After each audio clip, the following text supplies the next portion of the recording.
Hello students, आज Python का part 3 है। Lecture Python fundamental part 3। चलिए स्टार्ट करते हैं। सबसे पहले आपको सिखाया जाएगा basic structure of Python programming, कि पाइथन प्रोग्रामिंग का बेसिक स्ट्रक्चर क्या है। इस स्ट्रक्चर में आपको बताया जाएगा कि पाइथन बनता कैसे है, पाइथन का कोई भी प्रोग्राम की शुरुआत या कंटेंट कैसे बनाया जाता है। इसमें आपको बताया जाएगा कि पाइथन के प्रोग्राम के अंदर आप कमेंट कैसे डालते हो, फंक्शन कैसे यूज़ करते हो, इनलाइन कमेंट या कमेंट जो भी आपको डालने हैं, एक्सप्रेशन, इंडेंटेशन, ये सभी आप इसमें सीख सकते हो। तो सबसे पहले आप स्क्रीन पे देखोगे हैश, जहाँ पर भी हैश लगता है प्रोग्राम में, तो पाइथन में बेसिकली क्या होता है, हैश का मतलब होता है कमेंट देना। कमेंट यानी कमेंट का मतलब है जो आपका प्रोग्राम, जो आपका इंटरप्रेटर है वो उसको इग्नोर कर देता है, उस लाइन को रन नहीं करता है। क्लियर। अब इसके बाद दूसरा है आपका DEF स्टैंड फॉर, जिससे आप फंक्शन को डिक्लेयर करते हो। जैसे आपने DEF नाम से CU फंक्शन एक बनाया, उसके अंदर एक कोड लिखा, प्रिंट टाइम टू से गुड बाय। तो ये जब भी एक प्रोग्राम, एक आपका ब्लॉक बन गया, अब जब भी आप CU को कॉल करोगे ये ऑटोमेटिकली इसके अंदर जो कोड है उसको रन कर देगा। देन उसके बाद हम चेक करेंगे hash main program code follow now, यानी यहाँ पे आपका प्रोग्राम कोड फॉलो हो रहा है। अब यहाँ पर इसको कमेंट किया है हमने, क्योंकि हैश आगे लगा रखा है तो ये कमेंट हो गया। अब इसके बाद A=15, A=15, B=A-10, तो यानी ये 15, A-10, इनको क्या बोलोगे आप, एक्सप्रेशन। और जो आपकी ये जो पूरी होती हैं इनको स्टेटमेंट्स बोलोगे, यानी जो A, B ये क्या है आपकी स्टेटमेंट्स है। प्रिंट A+3 ये भी एक तरह की आपकी स्टेटमेंट है। क्लियर। आपने प्रिंट नाम के फंक्शन को यूज़ करके A+3 बनाया, जैसे हमने लास्ट क्लास में यूज़ किया था कि प्रिंट स्टेटमेंट क्या होते हैं, किसी भी लाइन को या स्ट्रिंग को या टेक्स्ट को अपनी स्क्रीन पर प्रिंट करने के लिए आप कौन से फंक्शन का यूज़ करोगे, प्रिंट फंक्शन का। अब इसके बाद हमने और भी आगे प्रोग्राम किया। अब ये इफ़ कंडीशन, एल्स कंडीशन के बारे में आपको बाद में बताया जाएगा, ये खाली सिखाने के लिए। जब इसमें क्या होता है, आपको जब भी कोई ब्लॉक लिखना है तो उसका काम की यूज़ कैसे करोगे, आपको इंडेंटेशन के थ्रू करोगे। इंडेंटेशन का मतलब क्या होता है कि किसी भी नेक्स्ट वाले में कम से कम 4 स्पेस का गैप देके तब अपने उसको स्टेटमेंट को लिखना। क्लियर। अब देखिए यहाँ पर प्लस ये हैश और यहाँ हैश, ये दोनों जगह कमेंट है, लेकिन दोनों में डिफरेंस क्या है, ये सिंगल लाइन कमेंट है और ये इनलाइन कमेंट है। इनलाइन कमेंट कौन से होते हैं, जो आपके मिडिल, किसी भी स्टेटमेंट के मिडिल में जो लिखते हैं उसको क्या बोलोगे आप, इनलाइन कमांड। तो एक तरह का ये बेसिक स्ट्रक्चर था आपका प्रोग्राम का, कि पाइथन का प्रोग्राम कैसे बनता है उसके बारे में। चलिए इसका थोड़ा सा ब्रीफ इंट्रोडक्शन ले देते हैं, हम प्रोग्रामिंग में चलते हैं आपको लेके। सबसे पहले हम स्टार्ट में गए, दोबारा मैंने लास्ट वीडियो में बताया था कैसे स्टार्ट करना है, कि स्टार्ट में गए ओल्ड प्रोग्राम्स के अंदर, पाइथन 3.8 IDLE। अब ये स्टार्ट हो जाएगा और जैसे ये स्टार्ट होगा उसको जो भी हमारे पास स्क्रीन आएगी उसको क्या बोलेंगे हम, इंटरप्रेटर शेल या इंटरेक्टिव शेल। देखिए ये स्क्रीन आपके पास आ गई, इसको मैक्सिमाइज़ कर देते हैं। अब देखिए हम यहाँ पे कोई भी एक छोटा भी प्रोग्राम बनाना चाहते हैं। नॉर्मली हमने बनाए थे प्रोग्राम, इसमें जो भी हम कमांड लिखते हैं उसको बता रखा है मैंने, उसको क्या बोलते हैं आप, इंटरेक्टिव मोड। लेकिन अगर आपको स्क्रिप्ट मोड में लिखना है तो कैसे करोगे, फाइल में गए आप, न्यू फाइल बनाई आपने, न्यू फाइल यहाँ पर इसमें इसको सेव कर देते हैं। सबसे पहले मैंने आपको बोला था सेव करने की हैबिट आपको रखनी पड़ेगी, ताकि आपका प्रोग्राम जो भी आप बनाओ वो सेव रहे। तो सबसे पहले इसका नाम ले लेते हैं क्लास 11 demo1.py। हमने क्लास 11 डेमो py इसका, और इसको सेव कर देते हैं यहाँ पर। देखिए अब जो मैंने आपको अभी स्लाइड में सिखाया था वो सारा का सारा हम इसमें यूज़ करके देखते हैं कि कैसे कैसे प्रोग्राम रन होता है। सबसे पहले मैं एक नॉर्मल ही प्रोग्राम करूँगा, हैश लगाया मैंने और आपकी स्क्रीन पे देखेंगे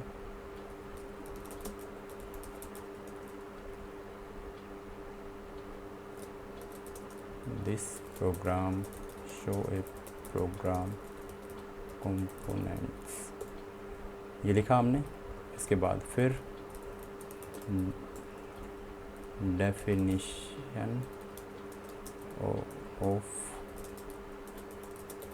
फंक्शन CU, एक हमने सी यू नाम का फंक्शन बनाएंगे। कैसे बनाएंगे सबसे पहले ये देख लेते हैं। हम एक फंक्शन बनाया डेफ में हमने क्या लिखा, सी यू जैसे ही लिखेंगे उसके बाद हमने ब्रैकेट लगा देने। ब्रैकेट लगाने के बाद कोलन जैसे ही एंटर प्रेस करोगे आपका ऑटोमेटिकली, आप यहाँ पे देखोगे ऑटोमेटिकली इतना स्पेस आपका ऑटोमेटिकली आ गया है। तो ये स्पेस ऑटोमेटिकली आ जाएगा। इसके बाद आप जो भी स्टेटमेंट लिखना चाहते हो एक ब्लॉक बन जाएगा। प्रिंट में आपने लिख दिया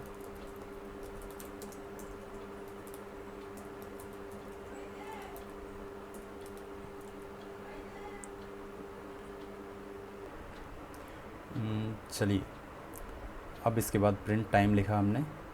प्रिंट टाइम लिखने के बाद एंटर पे जैसे हम प्रेस करेंगे,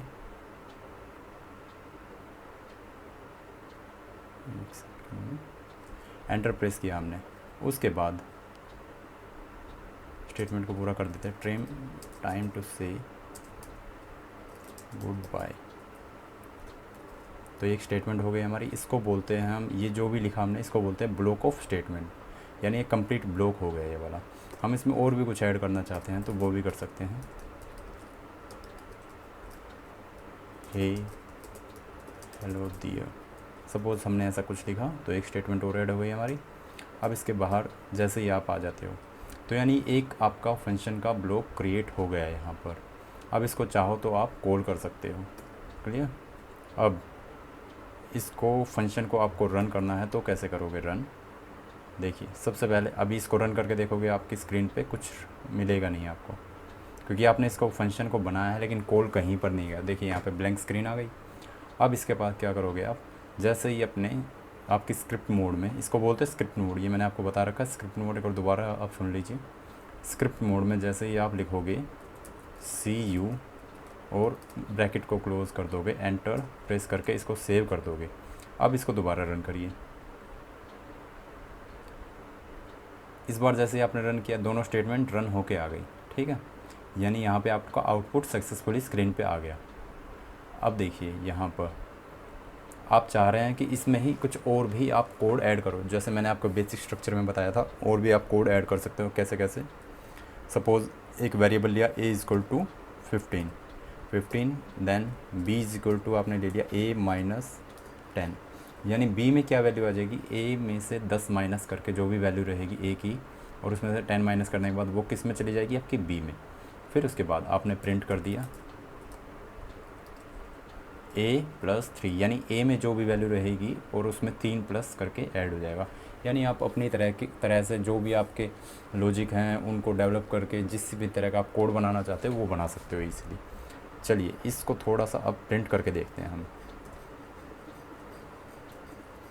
हमने इस फाइल को जब भी आप रन करो तो फाइल को सेव सबसे पहले करना है Ctrl+S से, फिर रन करना है। रन मॉड्यूल F5 को दबाएंगे जैसे ही, देखिए अब यहाँ पर क्या आया कि उसने सबसे पहले टाइम टू से गुड बाय वैल्यू हेलो दिया, ये वाली उसने फंक्शन को कॉल किया था आपके सी यू फंक्शन को। फिर उसने ए की वैल्यू प्रिंट कर दी कितनी, 18 वैल्यू कैसे हुई, सबसे पहले ए की वैल्यू क्या थी, 15 थी आपकी। 15 में 3 आपके जोड़कर सम कर उसने क्या करा, 18 आपको प्रिंट कर दिया। क्लियर। अब इसमें आप कंडीशन भी दे सकते हो कुछ। अब कंडीशन क्या है इनके बारे में भी डिटेल में आपको बताया जाएगा, लेकिन फिर भी एक छोटा सा डेमो मैं आपको यहीं पे दिखा देता हूँ। सपोज़ आपने कंडीशन दे दी इफ़, यानी अगर b की वैल्यू अगर ग्रेटर देन है, ये सारी कोडिंग वही लिख रहा हूँ जो आपको बेसिक स्ट्रक्चर में मैंने बताई थी अभी स्लाइड में, वही वाली। फिर उसके बाद ये कर दिया आपने, फिर कॉलम लगा दिए। जैसे ही एंटर प्रेस करोगे आपका इंडेंटेशन ऑटोमेटिकली आ जाएगा। फिर आपने प्रिंट कर दिया। प्रिंट में क्या लिखोगे, वैल्यू ऑफ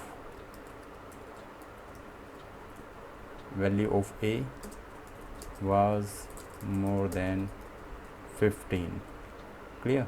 ऐसे आप करके आप एक स्टेटमेंट भी बना सकते हो कि जो भी उसकी वैल्यू, जो भी उसका क्या नाम कंडीशन ट्रू होगी उसको वो प्रिंट कर देगा। एक होता है इसमें इफ़ के साथ एल्स का यूज़ कर सकते हो। एल्स कोलन लगाया आपने, इंडेंटेशन ऑटोमेटिकली हो गया। Print value of a was 50 और लेस, ऐसा करके एक दूसरा भी स्टेटमेंट आप दे सकते हो।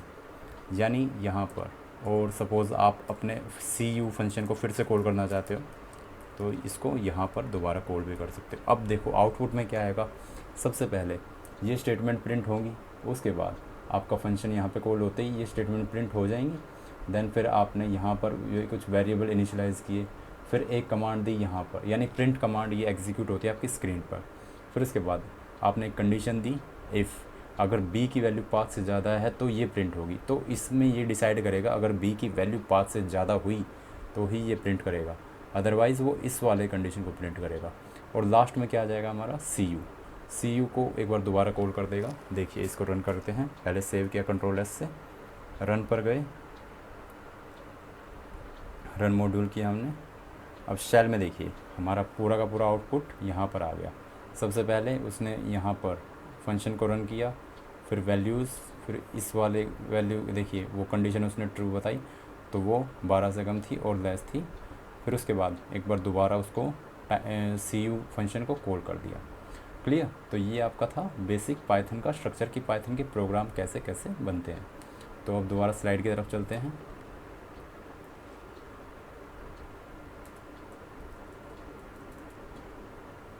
अब थर्ड स्लाइड आपकी एक्सप्रेशन।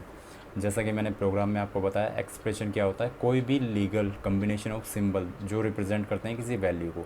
जैसे आपके 12, 2.9, a+5, 3 प्लस को डिवाइड करके प्लस करके डिवाइड कर देंगे 4 से, ये भी एक तरह की एक्सप्रेशन आपकी। जितनी मैथमेटिकल टर्म की एक्सप्रेशन होती है वो सारी ही कम्बिनेशन होती है आपकी सिंबल की, जो कोई वैल्यू को रिप्रेजेंट करते हैं। अब स्टेटमेंट कौन सी होती है, स्टेटमेंट होती है आपकी programming instruction that does something, यानी जो भी आपकी प्रोग्रामिंग इंस्ट्रक्शन जो आपका कुछ काम करवाता है, कोई एक्शन टेक प्लेस, जब भी आपका कोई एक्शन परफॉर्म होता है इसमें, तो उसको बोलेंगे स्टेटमेंट। जैसे print hello world, print hello world क्या करता है, एक स्क्रीन पे आपको प्रिंट करेगा हेलो और वर्ल्ड साथ में। अब a=15, ये भी एक तरह की स्टेटमेंट है, ये बता रहा है कोई एक्शन ट्रिगर करेगा कि आपने a में 15 वैल्यू इंसर्ट करवा दी है, यानी उसको असाइन करवा दी है। फिर उसके बाद b=a-10, यानी b को भी एक वैल्यू असाइन करवा दी है, यानी कोई वैल्यू होगी उसको b असाइन करवा दिया आपने, उसका टैग दे दिया है कि ये आपका b नाम होगा वहाँ पर। उसके बाद कमेंट के बारे में क्या है, दो तरह की कमेंट होती हैं आपकी, सिंगल लाइन और मल्टी लाइन। इन दोनों को आप यूज़ कर सकते हो। इसके बारे में सिंगल लाइन कमेंट के बारे में पढ़ते हैं।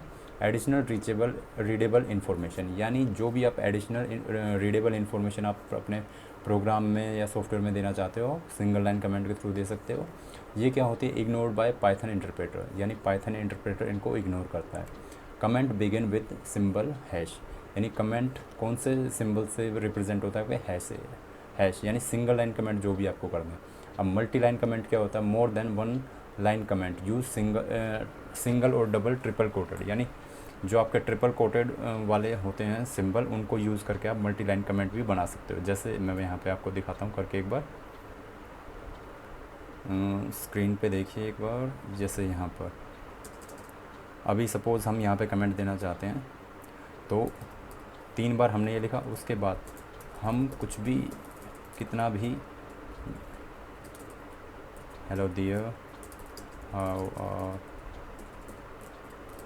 यू, आई एम फाइन, तो सपोज़ आपने ये कमेंट बना दिया, तो ये वाली जो लाइनें होंगी ये आपका पाइथन इंटरप्रेटर रीड नहीं करेगा। देखिए हम इस प्रोग्राम को रन करेंगे, लेकिन ये वाली लाइन ऑफ कोड कहीं पर भी शो नहीं होगी, सिंपल आप रीड करने के लिए करते हैं। रन किया हमने, सेम जैसा पहले प्रोग्राम चल रहा था वैसा का वैसा चलेगा, कोई चेंज नहीं आया। क्लियर। और इसको हम ऐसे भी कर सकते हैं, जैसे आपने ये लिखा ना, इसको आप डबल कोट में भी लिख सकते हैं। 3 इसमें बनाया आपने, सेम यही स्टेटमेंट में कॉपी कर देता हूँ इसको, फिर यहाँ पेस्ट कर दी 3। अब इसको सेव कर देते हैं। अभी भी ये कमेंट क्या हो, ये रीडेबल, ये एडिशनल रीड करने के लिए होती है, ये नहीं आपका ये स्क्रिप्ट मोड में प्रोग्राम जो भी आपने बनाया, इसमें आपको इन्फॉर्मेशन देना चाहते हो कि इस फंक्शन का क्या यूज़ है, यहाँ किस लाइन पे कौन सा काम हो रहा है, वो सारी आप कमेंट के थ्रू दे सकते हो। अब इसको रन करेंगे, देखिए कोई एरर नहीं आएगा, एज इट इज़ जैसा था वैसा का वैसा प्रोग्राम आपका रन कर रहा है अच्छे से। क्लियर। अब चलते हैं आपकी स्लाइड के ऊपर, आगे क्या है।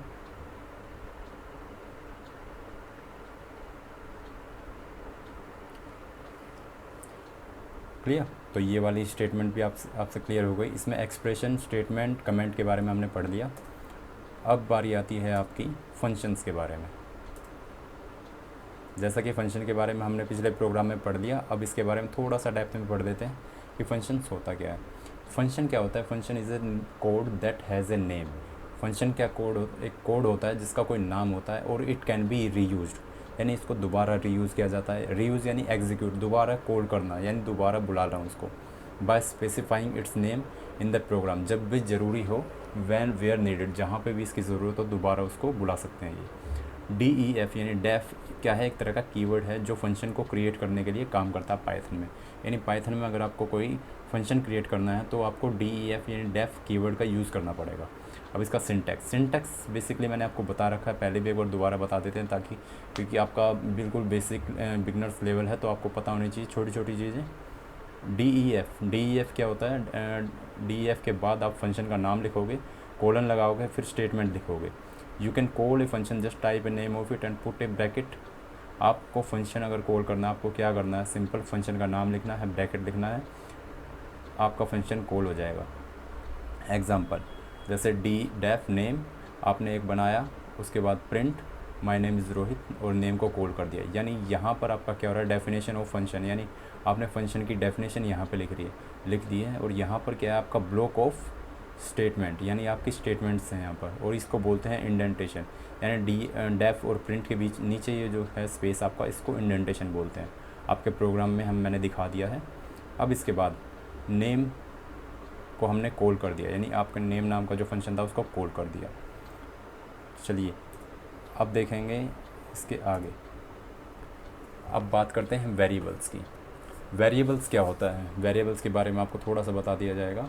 रिप्रेजेंट नेम लोकेशन, यानी ये क्या रिप्रेजेंट करते हैं? आपकी लोकेशन के नेम को, यानी रेफर टू ए वैल्यू, कोई वैल्यू बताएंगे। जैसे A=5 है, यानी आपने 5 को A असाइन कर दिया, यानी A नाम आपने 5 को असाइन कर दिया। पाइथन में क्या है? ये काम थोड़ा सा डिफरेंटली काम करता है दूसरे लैंग्वेजेस के अपोजिट में।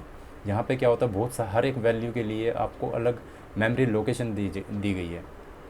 वहाँ पे क्या होगा? आप जो भी वेरिएबल आप असाइन करोगे, यानी आपने जो बनाया वो, जैसे A=5 लिखा तो A नाम का जो वेरिएबल है वो वहाँ पर 5 में असाइन हो जाएगा। अब देखिए, whose value can variable represent name location that refer to a value and whose value can be used and process during the program. यानी वेरिएबल क्या हो गया? एक तरह का नेम लोकेशन हो गया जिसको रेफ़र करेगा वैल्यू, और उसकी वैल्यू यूज़ की जाएगी जब तक आपका प्रोग्राम रन हो रहा है वहाँ पर। अब एग्जांपल है इसका, हमने एक वेरिएबल बनाना है, क्रिएट वेरिएबल करना है जिसका नाम क्या हो? मार्क, और वो न्यूमेरिक टाइप का हो। अब पाइथन में क्या होता है? आप जो भी वैल्यू डालोगे वो जो आपका वेरिएबल है वो उसी टाइप का हो जाएगा। सपोज़ आपने न्यूमेरिक वैल्यू डाली तो न्यूमेरिक टाइप का हो जाएगा, आपने स्ट्रिंग वैल्यू डाली तो स्ट्रिंग टाइप का, आपने फ्लोट वैल्यू डाली तो वो फ्लोट टाइप का हो जाएगा। ऐसा ही इसमें जैसे मार्क = 17 डाला तो ये ऑटोमेटिकली क्या हो जाएगा? न्यूमेरिक टाइप का वेरिएबल हो जाएगा। ओके। अब इसके बाद पाइथन वेरिएबल इन मेमोरी, यानी पाइथन वेरिएबल मेमोरी में कैसे कैसे काम करते हैं, जो मैंने अभी आपको बताई थी स्टेटमेंट, ये वही वाली है। Data space memory has literal, यानी डेटा स्पेस मेमोरी में क्या होता है? Literals value. लिटरल्स मैंने बताया था जिनकी कांस्टेंट वैल्यू होती है।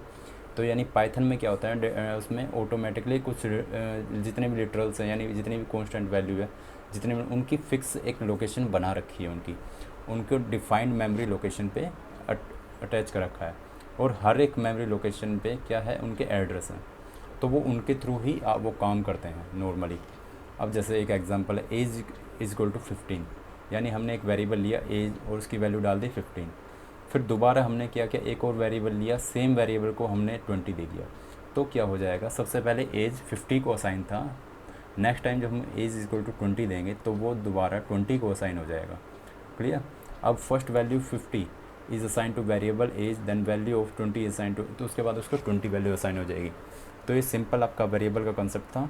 होप कि आपको समझ में आया होगा। अब नेक्स्ट क्लास में हम थोड़ा सा और प्रोग्राम बना के देखेंगे। चलिए अभी के लिए इतना ही। Thank you.